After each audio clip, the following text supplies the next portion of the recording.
Okay, now that you guys know what inflation is and the different types, let's talk about two different causes of inflation.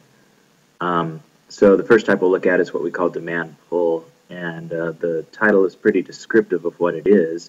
Essentially, there's too much demand for a given amount of goods and services. And you can easily picture if there were, if I were handing out free sevens, well, not free because you're going to pay for them, but if I were handing out sevens and you all wanted one so you didn't have to do any more studying the rest of the year, you could see how the price for that product would go up real quickly. So in a sense, that's what demand pull inflation is. Economically, we would talk about that being an increase in aggregate demand. So whenever we see an increase in aggregate demand, consumption, investment, government spending, net exports changing, any of those things, any of those increases in aggregate demand are going to be the cause of what we call demand pull inflation. So when we model this, we're just going to go back to our standard ADAS diagram, and we're just going to show an increase in aggregate demand due to a change in any one of those four things. So that's going to look like this.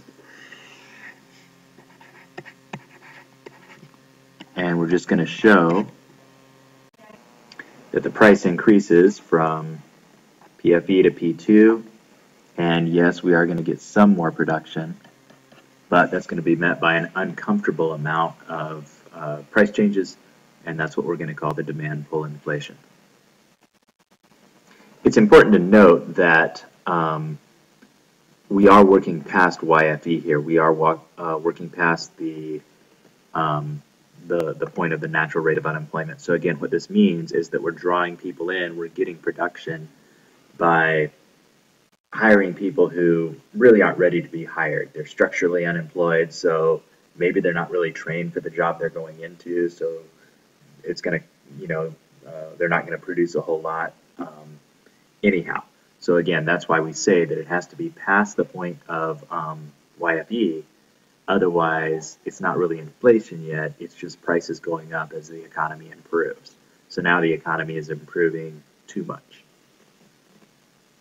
You might remember a similar concept that we discussed last year, where that extension past YFE is what would refer to as an inflationary gap.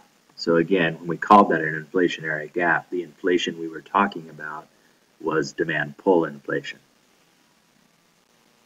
It's important to note that this type of inflation is less likely to have lasting widespread effects. You can imagine if there was, a lot of demand for manufacturing goods in a country, and we call that a shift of aggregate demand, or maybe there's a lot of new investment in a country. You can see how the price going up would eventually make people not want to do it as much. So it's not that it's not a problem, it is, but it's probably not going to snowball as much as the other type that we'll talk about in just a second. Okay, then our second cause of inflation is kind of the opposite. Instead of demand pull, it's cost push. So now when costs are driven up for a firm or an industry, they have to pass those costs along to the consumer. So again, real simply, if I make tortillas and the price of corn or flour goes up, then I have to raise the price of my product. Okay. Again, this is industry-wide. Not even industry-wide. It's economy-wide. We're still talking about macroeconomics. So this, again, it does have to be something that we see spread out, but you'll see that's pretty easy for one industry's prices to go up and then spread out to other industries and sort of cause a domino effect. So let's see what happens. We might look at first, again, back to our standard ADAS diagram, and we're going to say, okay, well, costs are going to go up. A very common one to go up would be something like oil, and that would be, remember this term we talked about a long time ago called a supply shock. So if that were to happen, and the price of oil were to increase, then we would see prices in all industries go up, because every industry has got to use transportation to get their goods from one point to the other. Very few could escape that. So again, we see aggregate supply shift over to the left, and the result is we slide up the aggregate demand curve. resulting in higher prices and decreased real GDP. However, do keep in mind on this, I didn't say it for the last type, we don't really care about the real GDP decreasing here. I mean, it's fine to point out that it occurred, but it's really what's happening over here on price that we're worried about when we're talking about keeping inflation stable. Okay? Now, there's one other thing here. I said before that it's likely that we're going to see this spread out to all sorts of places. And one of the reasons for that is this concept called the wage price spiral. What will happen is wage workers, they will, being faced with higher prices for things, they will go in and demand or ask for what's called a COLA. And that stands for a cost of living adjustment. So it's not really a raise because you're not doing any more work or better work. You're simply saying, hey, prices are more, so I need more money. They'll get that, and because that's a cost to their industry, a cost to their firm, in fact, for most firms, it's the major cost. Because that's a cost to the firm has to raise their prices. Well, that means the prices of things went up, so workers in other industries will also go ask for COLAs, and their industry prices will raise, and it just causes this never-ending sort of cycle of prices going up and up and up because wages continue to go up and up and up. So when I said before about demand pull inflation, that it's not very likely to spread out or be long-lasting, this is what I was referring to. Cost push inflation is very persistent. It's very hard to get rid of. It almost becomes ingrained into how an economy works, or in this case, how an economy doesn't work.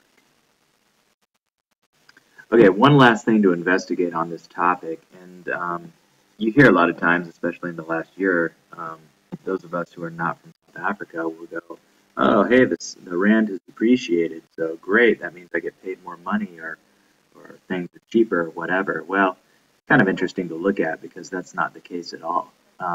It's really bad when the rand depreciates. You just don't see the effects for a while. So look at three things that occur. If the rand depreciates, first of all, things that South Africans buy from other places, they become more expensive, which means if South African firms are buying raw materials from other places, their costs have increased. It also means that domestic buyers, domestic consumers, are going to switch away from buying imported goods because now the South African goods are going to be relatively cheaper for two reasons. So now there's increased demand for domestic goods. And then that's coupled with the fact that foreigners are now looking at South African goods saying, well, those are cheaper now because of the exchange rate, so we want to buy those too.